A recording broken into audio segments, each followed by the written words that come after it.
After all, using the same plan they had already practiced several months earlier, it was a variation on a simple L-shaped ambush. Technically, it was a raid since they were attacking a fixed position, but the men kept referring to it as an ambush, and Cameron saw no sense in correcting them. It was fairly straightforward, with the assault force of 4 men providing direct fire and the support force of 3 providing indirect fire.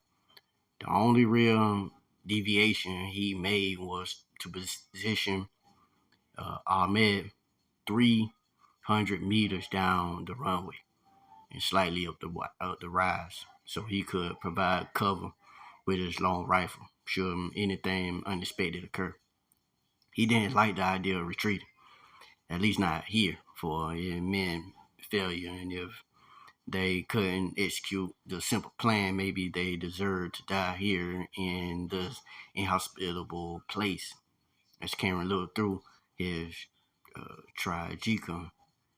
reflex sight, he wondered yet again if this would really be a test or simply a slaughter. If it went according to plan, it would be the latter, and Cameron saw no reason why it would. He was far more nervous about the other part of his plan and the one involving their transportation.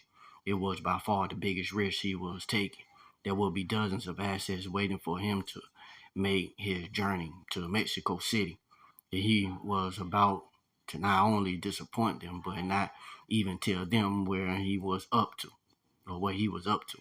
Cameron had decided the organization had been penetrated, and he had neither the time nor the assets to figure out where. The choice was actually simple: just disconnect themselves from the entire organization.